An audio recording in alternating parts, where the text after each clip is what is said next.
추수감사주일입니다. 추수감사주일의 유래는 보면 구약의 3대 절기에서 우리가 찾아볼 수가 있습니다.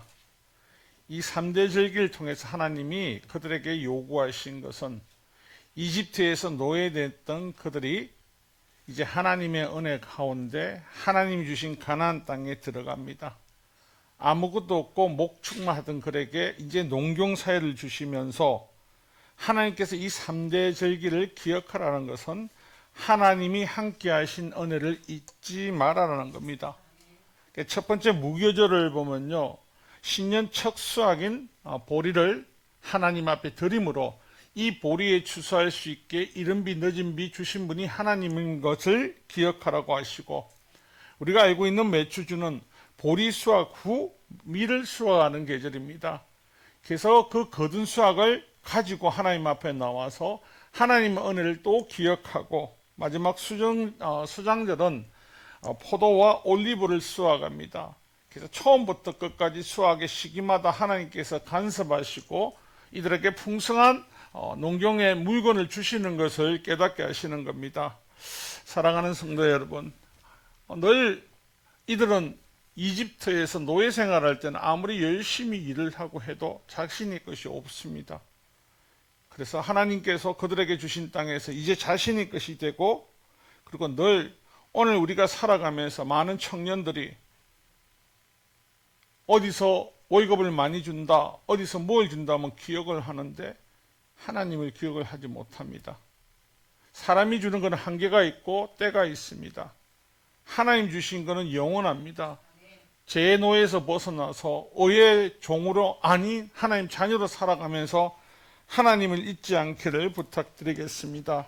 추수감사절의 유래 또한 또 미국에서 추수감사절을 위해서 영국의 국교의 왕으로부터 핍박으로서 피해서 청교도들이 1620년도에 102명이 메이플라워를 타고 신앙의 자유를 찾기 위해서 미국으로 건너갑니다.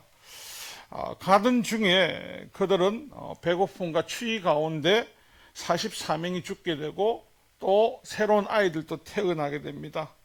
완파노라는 그 주변의 인디안들의 도움으로 그들이 정착할 수 있고 첫해 작물을 수확합니다. 그래서 다른 나라, 다른 땅에 왔지만 하나님 주신 그 기쁨을 그들이 감사함으로 지냈다 해서 추수감사절을 지내고 있습니다. 우리나라와 보면 절기사고는 좀 맞지 않습니다. 11월 셋째 주인데 요즘은 각 교회들마다 10월 달에 많이 합니다.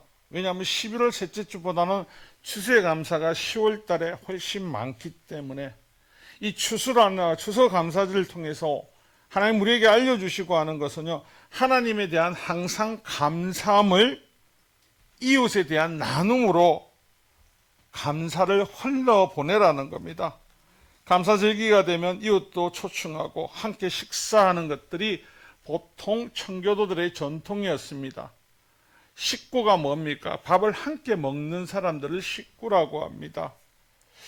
우리가 늘 어느 부분에서도 하나님과 같이 동행할 때 식구가 되어야 되는 것은 하나님 앞에 주신 것을 함께 나누면서 기쁨과 고통도 즐거움도 불행도 어떨 때는 아픔도 함께 나누면서 아무도 이탈하지 아니하고 날마다 그 상황에서도 하나님 앞에 감사를 올려드릴 수 있는 믿음의 자녀가 되기를 원하시는 하나님의 뜻이 있다는 것을 기억하시길 부탁합니다. 종교개혁을 했던 마틴 루터는 이렇게 말을 했습니다. 감사를 안 하는 사람은 사람의 인생은 지옥이라고. 마틴 루터는 평생 고난과 싸웠지만 항상 감사의 고백을 했습니다. 그는 제자들에게 이렇게 말합니다. 감사는 천국의 언어요, 불평은 지옥의 언어라고. 오늘 우리가 살아가는 이 시대에 참 안타까운 것은 감사가 점점점 사라지고 불평과 불만이 자꾸 는다는 것은 하나님이 주셨던 언어는 사라지고 자꾸 지옥으로 유도하는 언어만, 마귀의 유혹만이 계속해서 우리 삶을 주장한다는 겁니다. 오늘 우리가 함께 나누실 이 구약 성경 시편 100편을 보면요, 이 지연이는 잘 알고 계시는 다윗입니다. 본문의 배경을 보면요, 다윗이 하나님께서 주신 그 은혜에 감사함으로 기쁨으로 하나님을 찬양하며 하나님 앞에 나아가며 또한 하나님이 우리를 창조하신 분이심을 고백하고 만왕의 왕 되심을 또 고백하고 또한 우리는 그분의 백성이고 그분이 지키시는 양인 것을 선포하며 날마다 우리가 기쁨과 감사함으로 하나님 앞에 그 성전으로 나와서 찬송할 것을 이야기하고 있습니다. 여러분, 다윗 왕이 시편 150편 중에 73편을 기록을 했는데 다윗의 찬송의 시를 보면요, 늘 감사입니다. 근데 참 인간이 살아가면서 감사만 하고 살아갈 수 있습니까? 불가능합니다. 왜 감사가 떨어질까요? 우리 인생 가운데 왜 불평불만이 감사보다 넘칠까요? 하나님과 점점 멀어져서 그렇습니다. 하나님과는 멀어지고 이 땅과 가까워지면요, 우리 삶은 늘 불평으로 가득 차고 그 불평은요, 우리를 지옥으로 인도하는 지름길이라는 겁니다. 다윗은 여러분이 아시는 것처럼 아버지 이새의 8아들 중 막내 아들로 태어났습니다. 성경을 보면 독특하게 형들 중에도 막내이기 때문에 더 양을 돌보는 일을 많이 한 것 같습니다. 그런데 그의 인생을 굽이굽이 보다 보면요, 그는 어떤 상황에도 하나님께서 기름 붓기 전에도 그런 불평불만을 하지 않았던 것 같습니다. 양을 지킬 때 늑대와 불곰이 나타난 것 또한 또 하나님께서 양을 지키기 위해서 자신을 보냈다고 하지 그 위험의 자리에 나를 왜 보냈습니까? 라고 불평하지 않습니다. 우리가 잘 알고 있는 브레스가의 전쟁 가운데, 여러분 오늘 블루셋은요, 성경에 나오는 브레셋과 이스라엘 전쟁 가운데 왜 거인 골리앗이 힘을 쓸 수 있었냐면요, 브루셋은 당시 세계 무기의 강대국입니다. 여러분, 브루셋은 강철검을 가지고 있는데 이 이스라엘은 석검 그리고 청동검, 강철검 자체가 없습니다. 강철검과 청동검이나 돌검의 차이는 뭡니까? 부딪히면 깨진다는 겁니다. 칼과 칼이 부딪혔을 때 깨어지는 칼은 아무 힘이 없지 않습니까? 그래서 당시 블루셋은 힘이 있고 그래서 이스라엘 백성들에게 또 거인 골리앗을 통하여서 윽박을 지를 때, 여러분 성경을 자세히 보면요, 왕으로부터 모든 군사들이 거기 앞에서 두려움과 공포심에 뜹니다. 골리앗이 윽박 지를 때 다들 생각한 것, 우리는 저들과 싸울 수 없어, 우리는 졌어. 늘 포기되는 인생, 감사가 없는 인생을 볼 수 있습니다. 사무엘상 17장 11절에도 보면요, 사울과 온 이스라엘 브루셋 사람의 이 말을 듣고 놀라 크게 두려워하느니라. 여러분, 우리가 인생을 살아가면서 여러분에게 감사가 자꾸 떨어지는 거요, 세상에 보이는 거 불평, 불만, 불안한 것, 초조한 것들이 나를 엄습할 때입니다. 그때 여러분 어떤 일을 말씀을 합니까? 안 될 거야, 포기하자. 빨리 포기하는 것이 나를 돕는 것이다. 우리가 살아가면서 포기할 것이 있고 포기 안 할 것이 있습니다. 하지만 오늘날 많은 사람들이 포기하지 말아야 될 하나님의 사랑과 예수 그리스도의 주인 되심을 포기하고 인생의 역전을 위해서 자꾸 세상 가운데 나가서 내가 열심히만 하면 되는 줄 압니다. 여러분, 왜 추수의 감사절에 하나님 우리에게 알려주시는 거, 농부가 아무리 애써서 작물을 키우고 애써서 수고를 해도요, 하나님의 도우심이 없으면 절대로 수확을 할 수가 없습니다. 비가 많이 와도 적게 와도 추수할 때 태풍이 불면 다 무너지지 않습니까? 근데 우리는 미련해서 그거를 하나님 앞에 간구하는 것이 아니라 자기 능력과 자기 힘으로 모든 것을 풀으려고 한다는 겁니다. 여러분이 하나님 앞에 정말 감사의 고백과 하나님 앞에 기쁨으로 나간다면 여러분 인생은요 반드시 역전이 될 겁니다. 감사는 인생을 변화시킵니다. 감사하는 사람들의 얼굴은 밝아집니다. 감사하는 사람들의 얼굴은요 기쁨으로 가득 찹니다. 원망과 불평과 남의 탓을 하는 사람들의 얼굴을 보시면요 어떻습니까? 이그러져 있습니다. 늘 어둡습니다. 여러분 왜 이그러지고 왜 불안하죠? 내 미래, 내 삶을 내가 개척하고 내가 나가야 되거든요. 하나님께 맡기는 인생은요 하나님 책임이십니다. 맡은 자리에서 우리가 최선을 다한다면 그 모든 것들은 하나님께서 책임지십니다. 근데 내가 하고 내가 모든 것을 개척하려고 하니까 불안하고 초조하죠. 사무엘상에 나오는 것처럼요. 이스라엘은 전쟁 가운데 초기 이스라엘 나라가 세워지고 사울이라는 왕이 세워졌을 때 그의 전쟁은 그가 한 전쟁이 없습니다. 모든 전쟁에 하나님이 개입하시고 간섭하시고 하나님께서 도와주셨지만 위기상이 오니까 두려움이 공포가 엄습하니까 왕에서부터 모든 백성들이 원망만 하고 있습니다. 사무엘상 17장 47절에 보면요. 이에 대해 또 여호와의 구원하심과 칼의 창이 있지 아니함을 이 무리에게 알게 하리라. 전쟁은 여호와께 속한 것인저 그가 너희를 우리 손에 넘기시리라. 아멘. 여러분 사울은 늘 불평과 불만과 남의 탓만 하지만 다윗은 어떤 경우에도 하나님 원망을 하지 않습니다. 오늘 이 시대는요 젊은이든지 어른이든지 아이들이 동일하게 말합니다. 원망을 좋아합니다. 불평을 좋아합니다. 탓을 좋아합니다. 그러니까 아이들도 또 얼굴에 보면요 기쁨이 사라진 지 오래됐습니다. 여러분 하루하루가 행복하십니까? 기쁘십니까?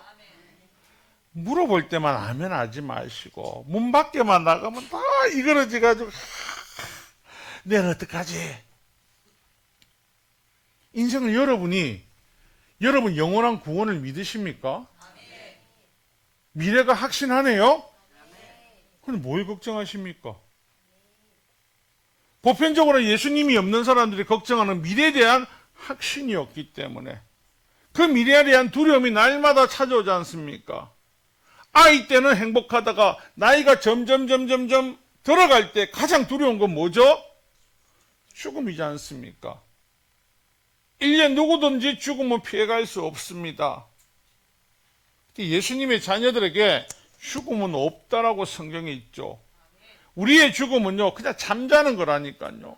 그리고 하나님께서 반드시 예수님께서 깨우셔서 새로운 부활체와 새로운 몸으로 영원한 생명의 길에 하나님과 동행하신다고 말씀하신 걸 믿으십니까?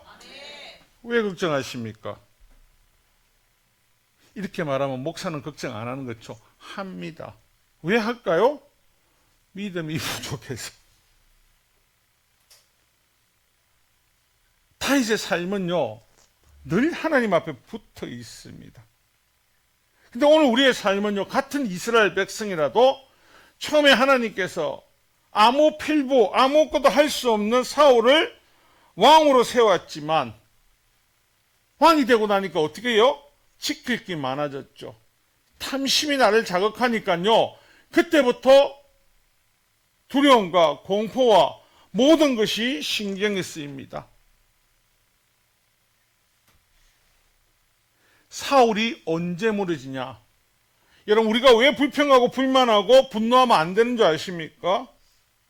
사무엘상 18장 7절에 보면요 여인들이 전쟁에서 이기고 돌아오는 다윗과 사울을 보면서 뛰놀며 노래하며 이르되 사울이 죽인 자는 천천히요 다윗은 만만이라 한지라.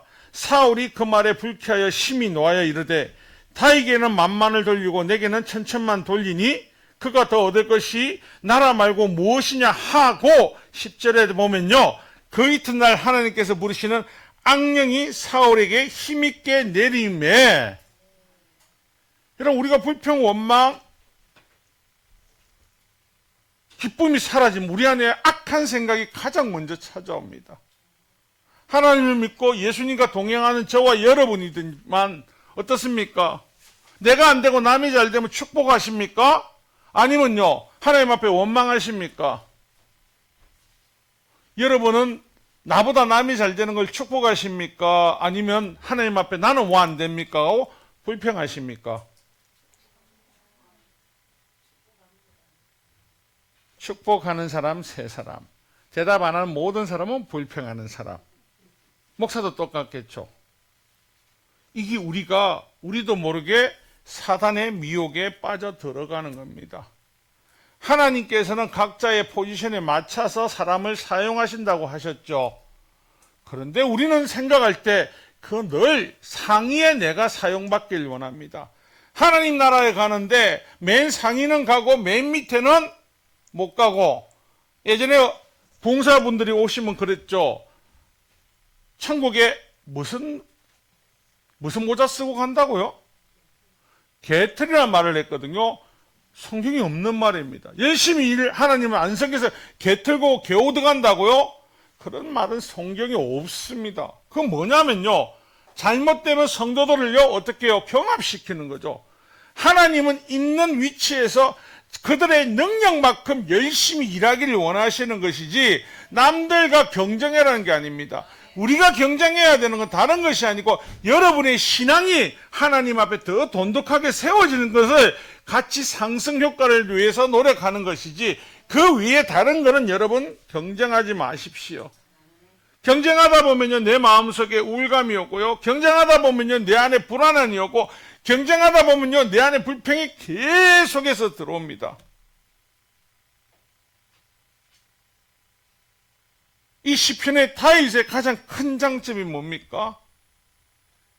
왕? 아니요. 왕이 되기까지 얼마나 오랜 세월을 도망다니고 힘든 세월을 보냈습니까?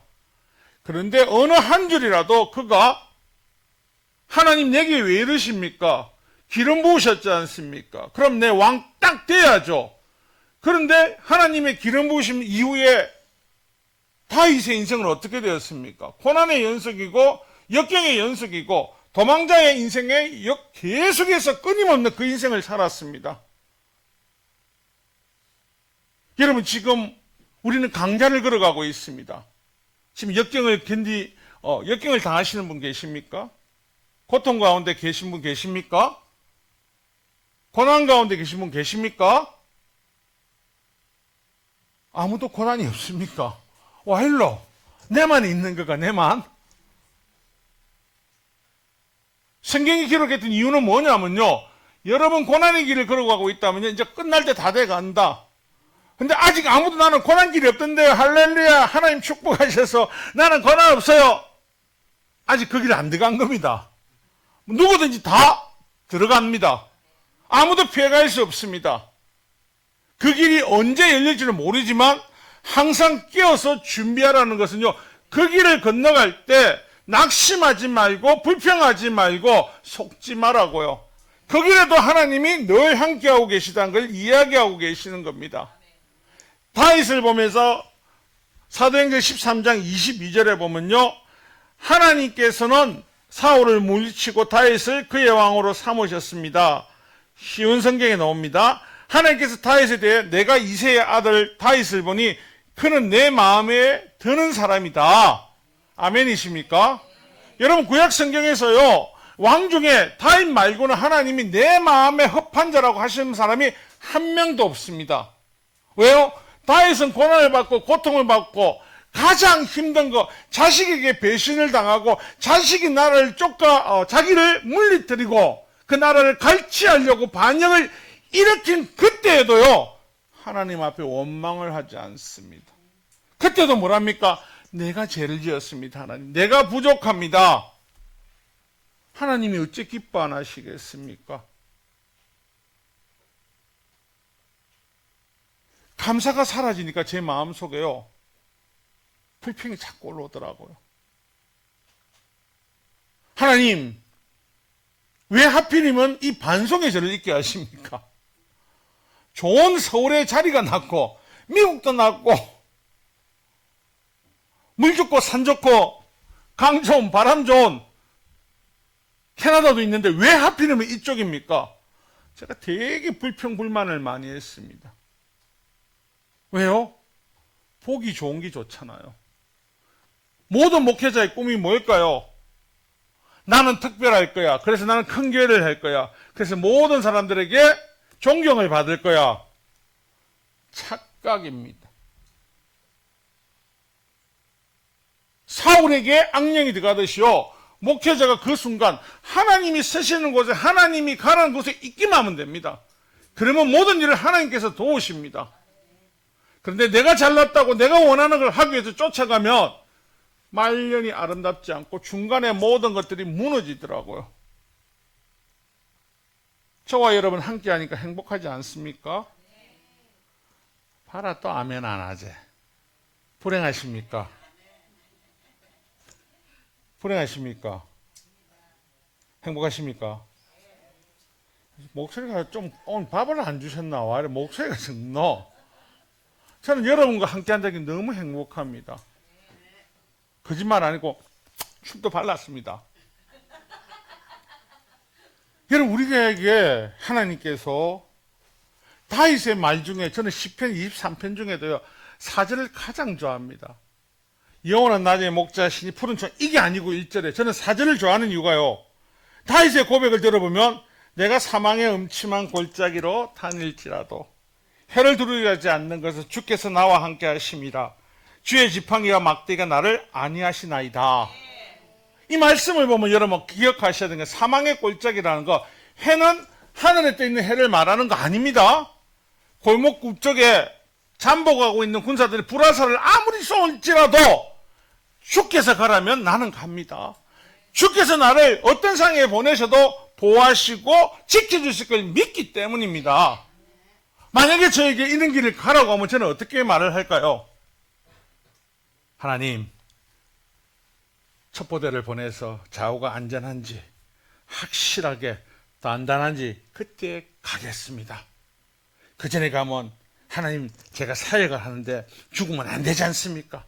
안전할 때 보내주십시오. 언제가 안전한지 아십니까? 언제가? 가라고 할 때 그때입니다. 그런데 우리는 이성이 우리 뇌를 자극해서 어떻게 한다고요? 내가 판단을 하거든요. 내가 안전하고 생각할 때 여러분도 살면서 여러분이 안전하고 생각할 때가 어떻던가요? 그때가 제일 위험할 때입니다. 여러분이 불안하지만 하나님 가라 할 때가 그때 가장 안전할 때입니다. 하나님을 온전히 섬기고 바라보면요 입에서 감사가 나올 수밖에 없죠. 여러분 10년 전에 그리고 작년 코로나 때도 여러분 이 헌물을 하나님 앞에 드리고 있습니다. 혹시 강요로 드신 분이 계십니까? 제가 개척을 14년 동안 제가 여러분들한테 부탁한 건 딱 1년에 한 번 하나밖에 없습니다. 선교할 때 부탁드리겠습니다 말고는 아무것도 헌금 많이 해 축복받습니다. 그런 소리 해본 적이 없습니다. 왜요? 하나님은 다 알고 계시니까요. 우리의 깜냥대로 그들의 깜냥대로 사용하시는 것이지 적고 많음이 중요한 게 아니고 하나님 정성스럽게 주님 앞에 나오는 걸 가장 중요하시하고 기뻐하신다는 거. 이 드린 거 집에 가서 먹으면 제가 얼마나 오랫동안 먹겠습니까? 근데 하나님은 이 추수의 감사주의를 뭐 하라고 하랍니까? 나누라고 합니다. 나누는 것이 감사주일의 가장 큰 겁니다. 제가 방금 이카 가서 먹으면 얼마나 좋을까 이랬더니 우리 권사님들 눈이 동그래집니다. 어제 영감제이가 욕심을 내노? 당뇨가 있어서 욕심 안 냅니다. 욕심 내지 말라고 당뇨까지 주시지 않습니까? 얼마나 기쁜지.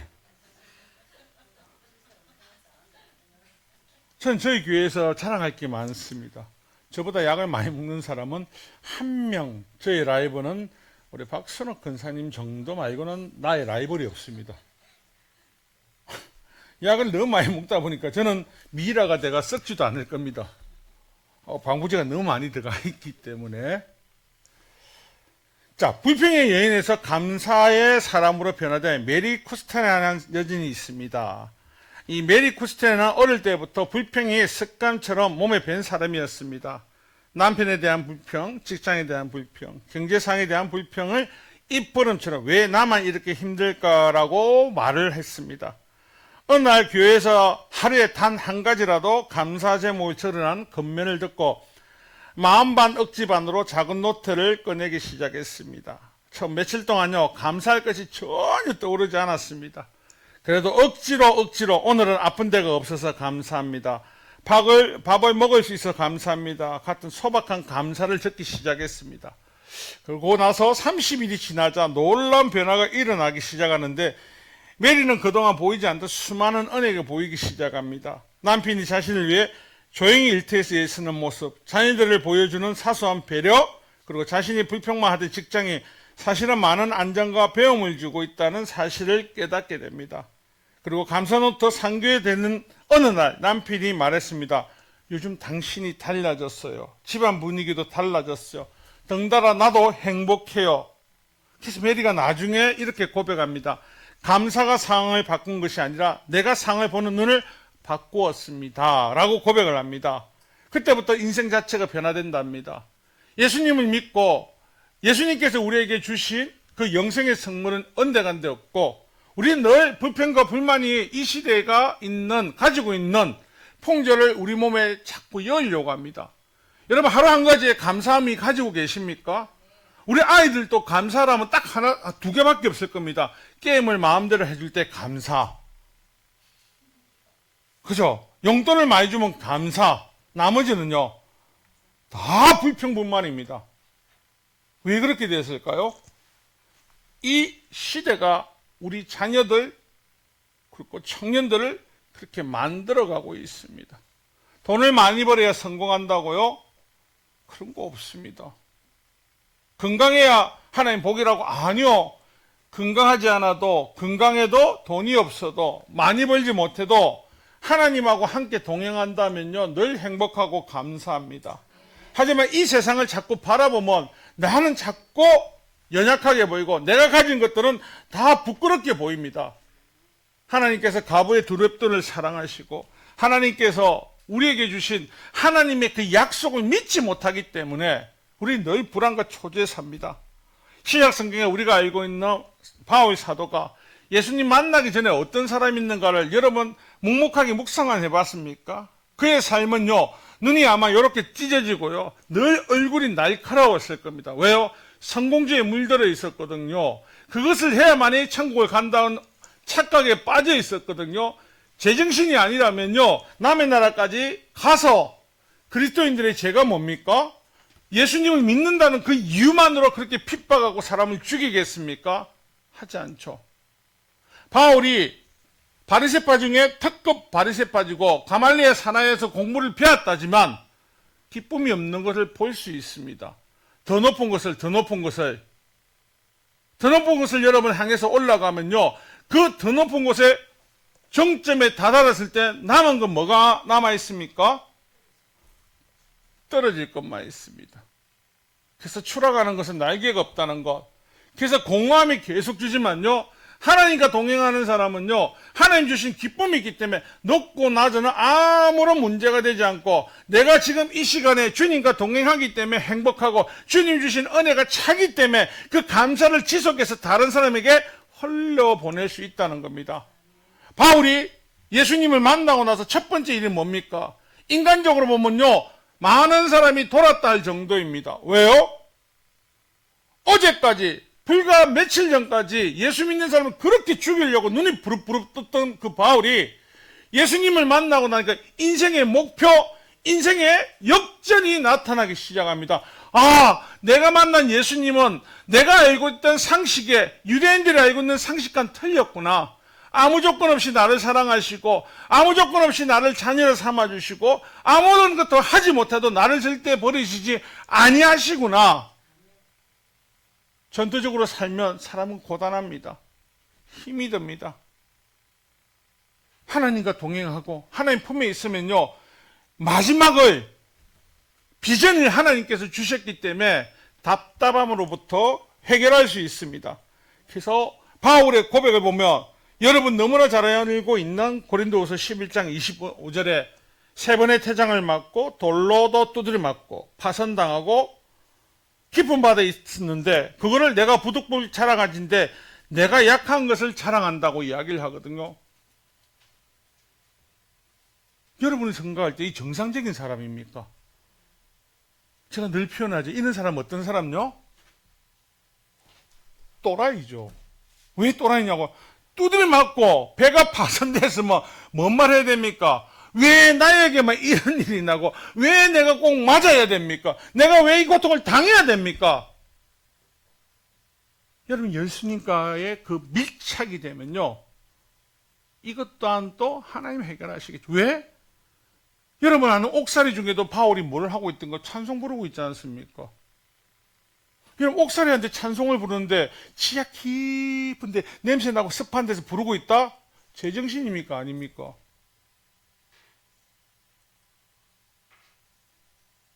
다들 이상해. 내만 그 생각을 하는가 봐.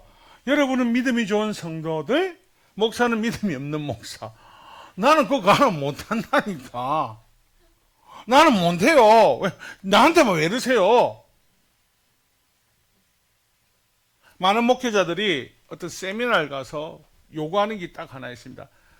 능력 주십시오. 능력 주십시오. 능력 주십시오. 저는 그때마다 한 가지 기도했습니다. 나를 여러분들 갖고 마루탈 쓰라고 그 능력 받은 거 나를 좀 치료해보세요. 치료해보세요. 치료해보세요. 능력 달라는 사람 능력을 못 받고요. 치료해주세요. 치료해야만 능력을 주시더라고요. 여러분 바울이 우리가 아는 안질과 간질이 있었죠. 바울이 날마다 무슨 기도를 했습니까? 하나님 일을 해야 되는데 치료해 주세요. 여러분 바울이 죽을 때 몸이 아파서 죽었습니까? 병이 깊어서 죽었습니까? 아니죠. 그 병은 아무것도 아니라는 거. 왜요? 하나님 나라 가는데 그건 아무것도 아니라는 거.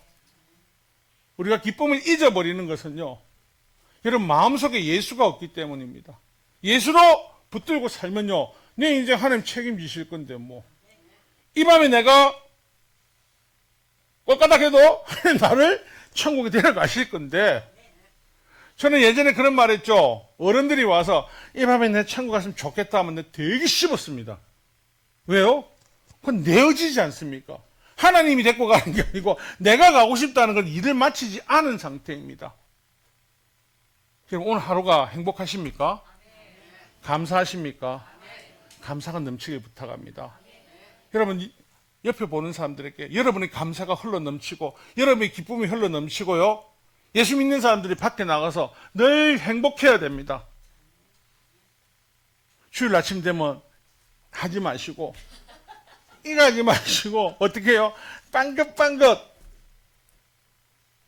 끝으로 오늘 주일 아침에 빨간 파카 모자 어떤 아줌마를 만났는데 7시 20분인가 만났는데 그 추운데도요 빵긋빵긋하면서 어딜 뛰가더라고요. 모자가 커가지고 머리를 잡아먹더라고요. 보니까. 왜 웃으세요? 정말로 빨간 모자 아줌마가 106동에 사십니다. 근데 그 기쁨으로 하나님 앞에 먼저 가서 헛되어진 걸 채운다 할 때 야 어째 저렇게 힘들 텐데 감사가 있는 인생은요 반드시 역전되고 감사가 있는 인생은요 하나님께서요 더 기뻐 하나님의 은혜를 더 부어주신다는 것을 기억하시는 저와 여러분 되시기를 주님의 이름으로 축원합니다. 말씀의 결론을 내리겠습니다. 지금 우리 인생 가운데 우리에게 감사와 기쁨이 사라지는 것은요 내 안에 주님이 자꾸 희미해져서 그렇습니다. 여러분 현대인이 많이 걸리는 우울증과 모든 병들은 감사와 기쁨이 사라졌기 때문에 그걸 해결할 수 있는 것은요 주님 앞에 꼭 붙어 있으면 됩니다. 믿음의 주여 온전케 하는 그 예수님을 바라보며 우리 한 명도 낙오되지 말고 끝까지 우리의 최고의 배우자들에 대해서 함께 걸어가는 저와 여러분 되시기를 주님의 이름으로 축원합니다.